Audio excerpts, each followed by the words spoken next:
નમસ્કાર મિત્રો, આજે આપણે જોઈશું ધોરણ 9 વિષય વિજ્ઞાન, તેની અંદર પ્રકરણ 1 આપણી આસપાસમાં દ્રવ્ય, જેની અંદર આપણે જોઈ રહ્યા છીએ ભાગ 3.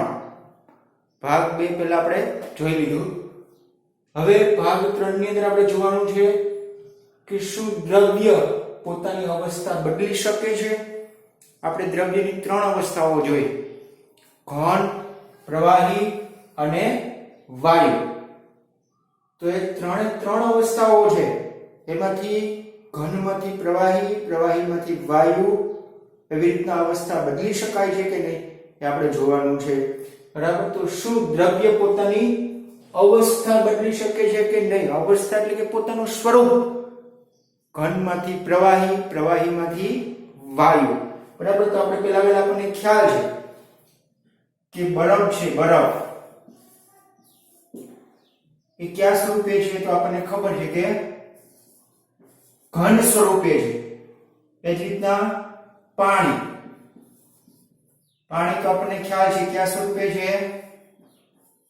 પ્રવાહી સ્વરૂપે. એ જ રીતના વરાળ, તો વરાળ કયા સ્વરૂપે છે? તો કે વાયુ સ્વરૂપે. તો ત્રણેય સ્વરૂપ આપણે ભણી ગયા. દ્રવ્યના 3 સ્વરૂપો અથવા પદાર્થના 3 સ્વરૂપો. દ્રવ્ય એટલે પદાર્થ. બરાબર. એ ઘન સ્વરૂપે હોય, પ્રવાહી સ્વરૂપે હોય અને વાયુ સ્વરૂપે હોય. તો બરફ ઘન સ્વરૂપે છે, પાણી છે પ્રવાહી સ્વરૂપે છે અને વરાળ છે વાયુ છે. બરાબર. તો ત્રણ સ્વરૂપ છે. તો આપણે અવસ્થા બદલી શકીએ છીએ, એકાબીજામાં રૂપાંતરિત કરી શકાય. કઈ રીતના એ આપણે જોઈએ. બરાબર. તો પહેલા તો આપણે જોઈએ કે બરફ છે, એ બરફને જો ગરમ કરવામાં આવે, એને ગરમ કરીએ તો બરફમાંથી પાણી બને. બરફ ઘન સ્વરૂપે છે, એને ગરમ કરીએ તો બરફમાંથી પાણી બને. ત્યાર પછી પાણી થઈ જાય પ્રવાહી સ્વરૂપે છે. પ્રવાહીને ગરમ કરવામાં આવે તો એમાંથી વરાળ બને. તો બરફને ગરમ કરીએ તો ઘનમાંથી પાણી બને, પાણીને ગરમ કરીએ તો વરાળ બને. વરાળ એટલે શું? વાયુ. તો ઘનમાંથી પ્રવાહી, પ્રવાહીમાંથી વાયુ. તો આ રીતના આપણે અલગ અલગ સ્વરૂપમાં રૂપાંતરિત કરી શકીએ છીએ. એટલે કહી શકીએ કે દ્રવ્ય પોતાની અવસ્થા બદલી શકે છે. બરાબર. તો આમ શું દ્રવ્ય પોતાની અવસ્થા બદલી શકે? તો આપણે હા પાડી શકીએ કે બરફમાંથી પાણી, પાણીમાંથી વરાળ. તો આ રીતના એની અવસ્થાઓ ઘન સ્વરૂપે હતું, એને ગરમ કરીએ તો પ્રવાહી સ્વરૂપ થયું. બરફમાંથી પાણી બન્યું, એટલે પાણીને ગરમ કરીએ એટલે પ્રવાહી સ્વરૂપ હતું, એમાંથી વાયુ સ્વરૂપ ધારણ કરે છે.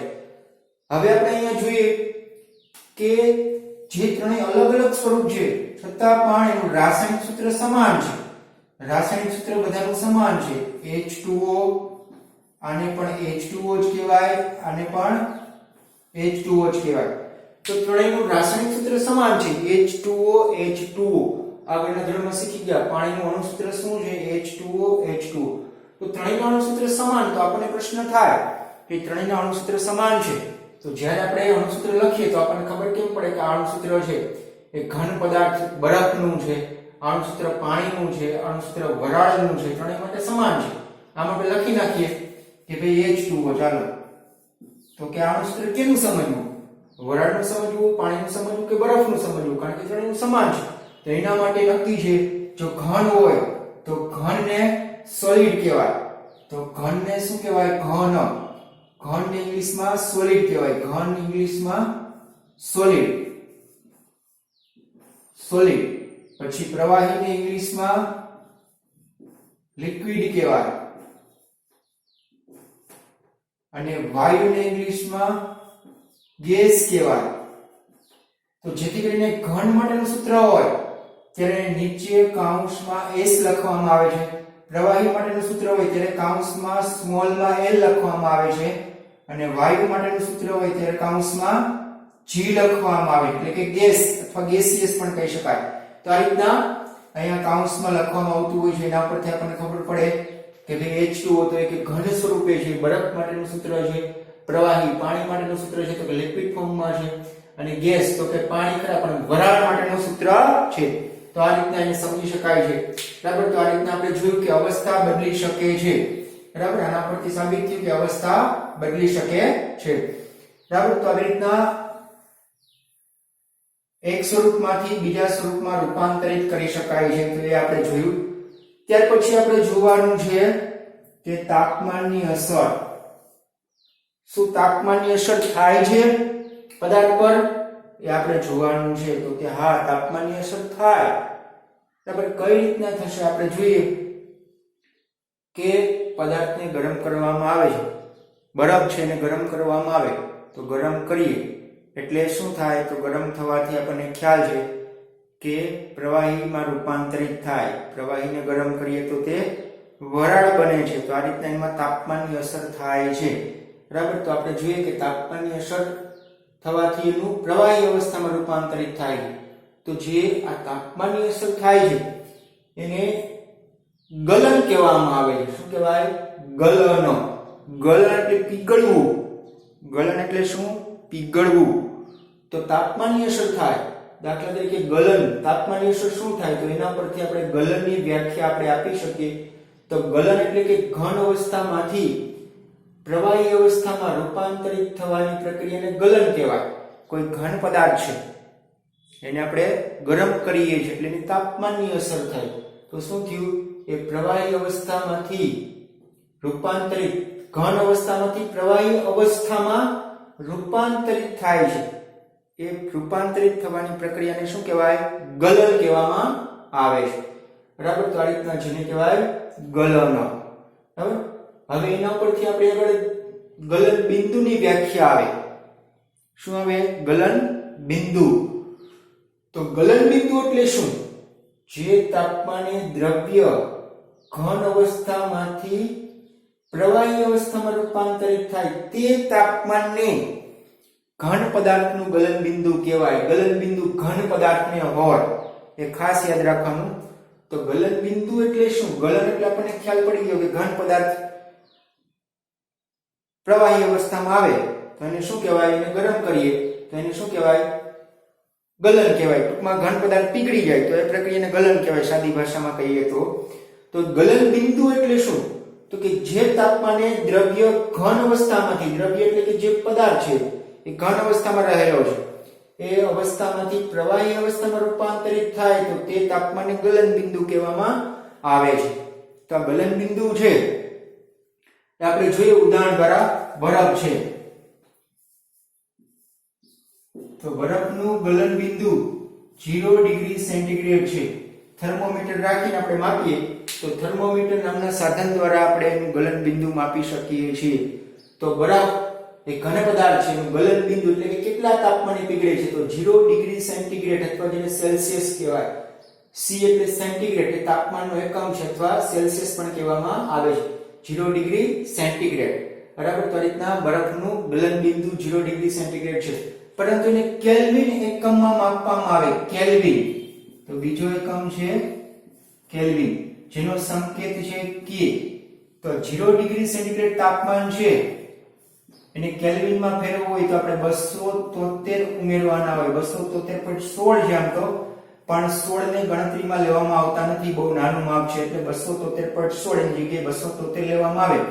તો 0 ડિગ્રી સેન્ટીગ્રેડ છે એમાં 273 નાખીએ તો 0 નાખીએ એટલે આપણને જવાબ શું મળે? 273 કેલ્વિન. તો આ બરફનું તાપમાન, બરફનું ગલન બિંદુ 273 કેલ્વિન એકમમાં છે. તો આપણને ખાલી જગ્યામાં પૂછાય સેન્ટીગ્રેડ એકમમાં કેટલું અને કેલ્વિન એકમમાં કેટલું. તો સેન્ટીગ્રેડ એકમમાં 0 ડિગ્રી અને કેલ્વિન એકમમાં 273 કેલ્વિન બરફનું ગલન બિંદુ છે, આપણને આવડવું જરૂરી છે. બરાબર, તો આ રીતના આપણે વાત કરી કે તાપમાનની અસર થાય છે. બરાબર, તો એમાં ગલન બિંદુની વ્યાખ્યા આપણે ખાસ જોઈ કે જે તાપમાને દ્રવ્ય ઘન અવસ્થામાંથી પ્રવાહી અવસ્થામાં રૂપાંતરિત થાય તો તે તાપમાનને ગલન બિંદુ કહેવામાં આવે છે. બરફનું ગલન બિંદુ 0 ડિગ્રી સેન્ટીગ્રેડ અને કેલ્વિનમાં 273 કેલ્વિન જેટલું છે. બરાબર, ત્યાર પછી આપણે જોવાનું છે કે ગલનગુપ્ત ઉષ્મા. તો ગલનગુપ્ત ઉષ્મા એટલે શું એ આપણે જોવાનું છે. ગલનગુપ્ત ઉષ્મા, તો આપણે આગળ છે ગલનગુપ્ત ઉષ્મા. ગલન કરા પણ ગુપ્ત ઉષ્મા, જ્યારે પીગળે છે ત્યારે ગુપ્ત રીતે ઉષ્મા આપણને જોવા મળતી નથી. હવે આપણે બરફને પીગાળતા જઈએ છીએ જ્યારે પીગળવાની શરૂઆત થાય છે, બરફ છે પ્રવાહીમાં રૂપાંતરિત થાય છે, ત્યારે જ એનું તાપમાન 0 ડિગ્રી સેન્ટીગ્રેડ થાય છે શરૂઆતમાં. પછી આપણે થર્મોમીટર રાખીને જોવામાં આવે તો એનું તાપમાન 0 ડિગ્રી સેન્ટીગ્રેડ થી વધતું નથી. તો આ તાપમાન ક્યાં જાય છે? બરાબર છે. તો એ તાપમાન વધતું કેમ નથી? એ તાપમાન આપણે આપીએ છીએ તો પણ એ ઉષ્મા ઊર્જાને મળે છે. એ ઉષ્મા ક્યાં જાય છે એ આપણે જોવાનું છે. બરાબર. તો આપણે આકૃતિ દ્વારા સમજીએ.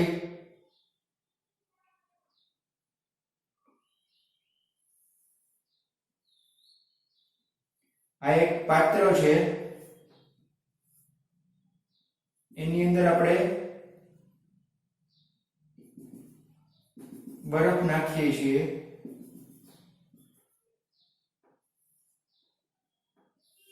આ પાત્રમાં આપણે આ રીતના બરફ નાખેલો છે અને આ થર્મોમીટર રાખેલું છે તાપમાન માપવા માટે.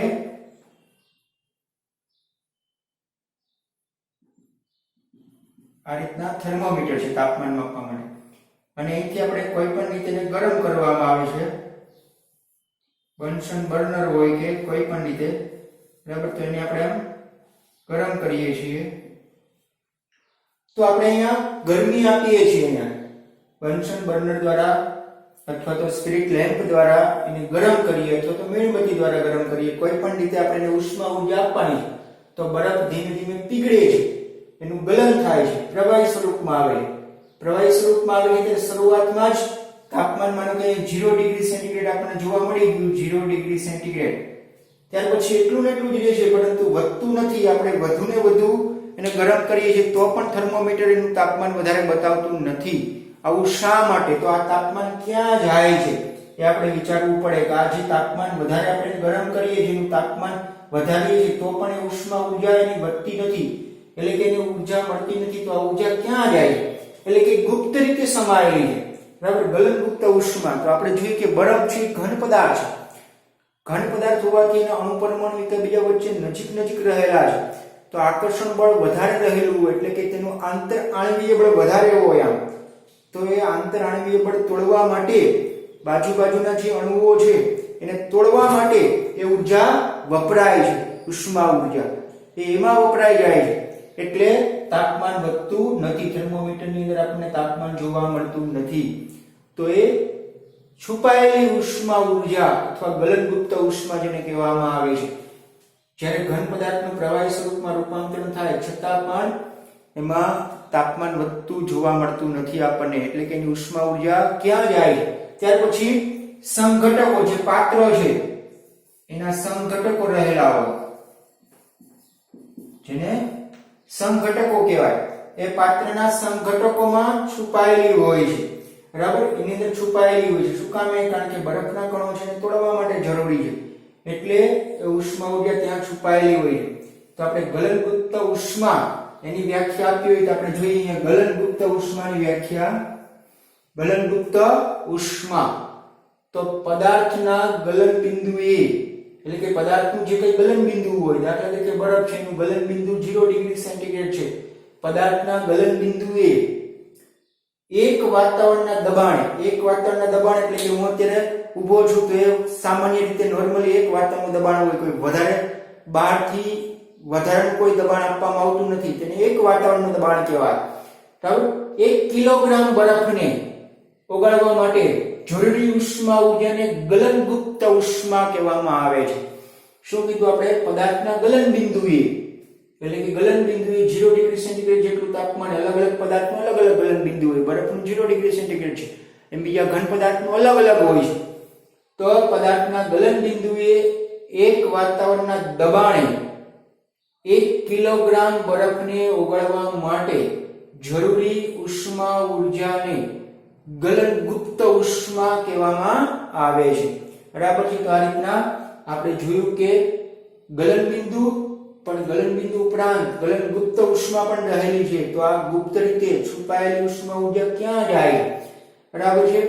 તો આ રીતના એ આપણે જોયું. ત્યાર પછી આપણે જોવાનું છે કે બાષ્પીભવન. તો બાષ્પીભવન એટલે શું? તો બાષ્પીભવન તો દ્રવ્યની પ્રવાહી અવસ્થામાંથી વાયુ અવસ્થામાં રૂપાંતરિત થવાની પ્રક્રિયાને બાષ્પીભવન કહેવાય.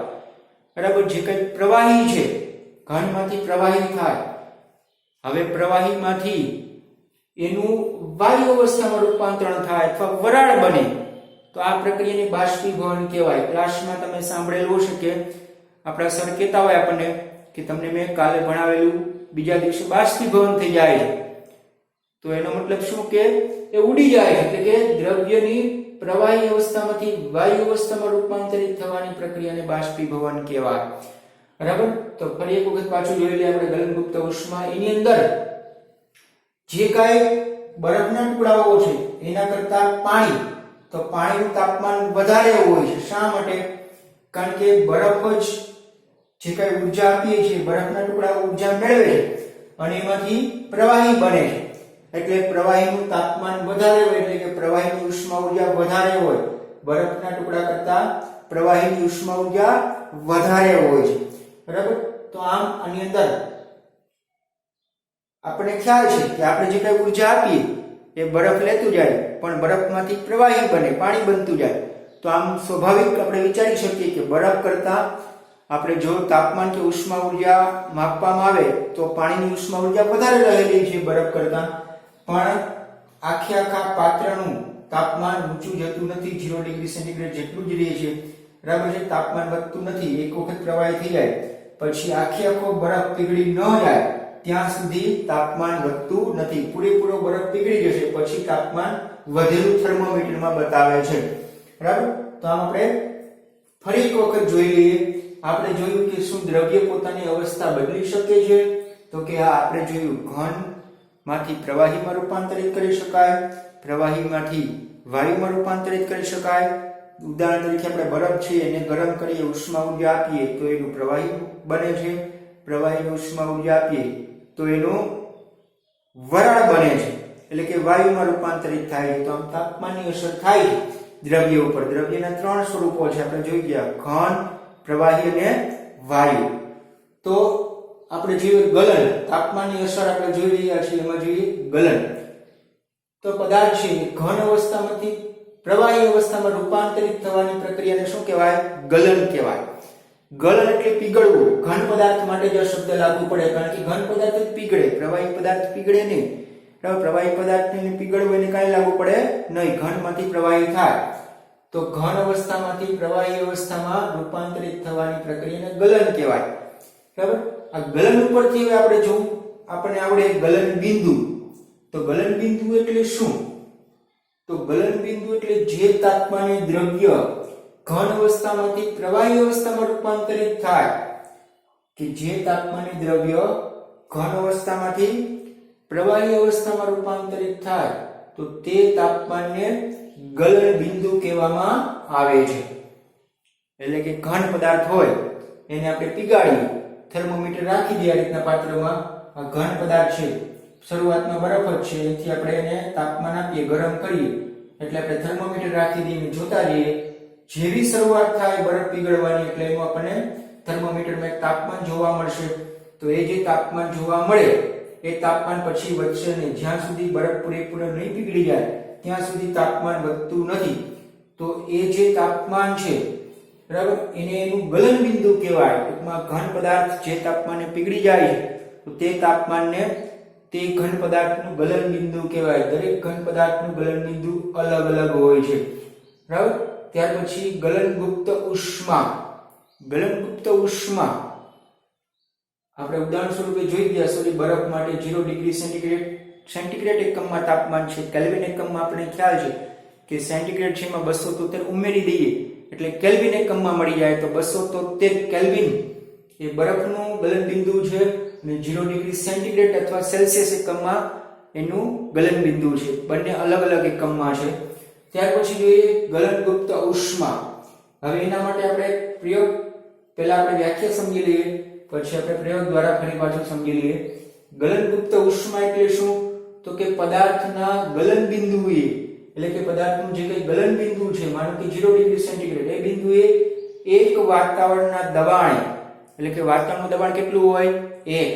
તો 1 વાતાવરણના દબાણે 1 કિલોગ્રામ બરફને ઓગળવા માટે બરફ અથવા તો ઘન પદાર્થને પણ લખી શકીએ 1 કિલોગ્રામ ઘન પદાર્થને ઓગળવા માટે જરૂરી ઉષ્મા ઊર્જાને ગલનગુપ્ત ઉષ્મા કહેવામાં આવે છે.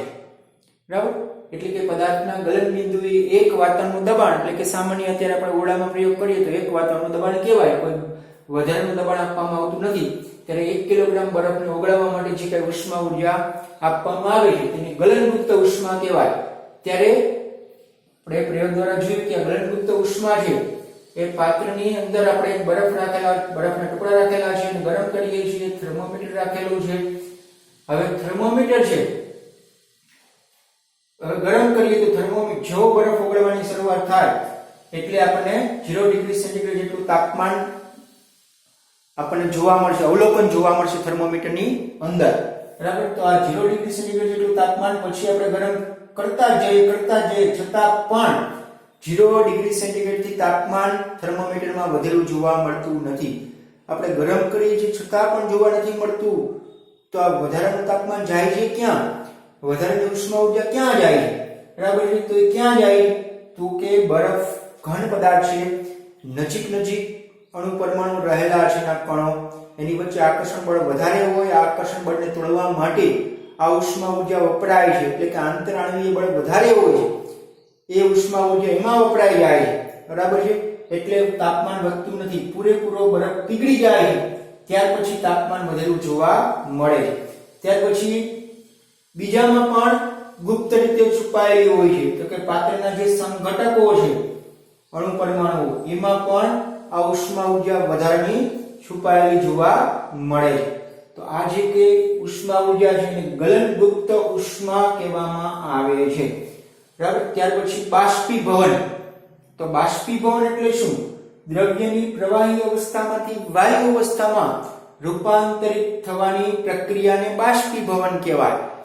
ઘનમાંથી પ્રવાહી, ઘનને ગરમ કરીએ એટલે પ્રવાહી થાય, પ્રવાહીને ગરમ કરીએ તેનું વરાળમાં રૂપાંતરણ થાય એટલે કે વાયુ સ્વરૂપ વરાળ. એટલે તો દ્રવ્યની પ્રવાહી અવસ્થામાંથી વાયુ અવસ્થામાં રૂપાંતરણ થવાની પ્રક્રિયાને બાષ્પીભવનની પ્રક્રિયા કહેવામાં આવે છે. તો અહીંયા આપણે આટલી વસ્તુ આપણે સમજ્યા. બરાબર છે? ત્યાર પછી બાષ્પીભવન વિશે આગળ ત્યાર પછીના ભાગની અંદર આપણે સમજીશું. બરાબર? Okay, thank you.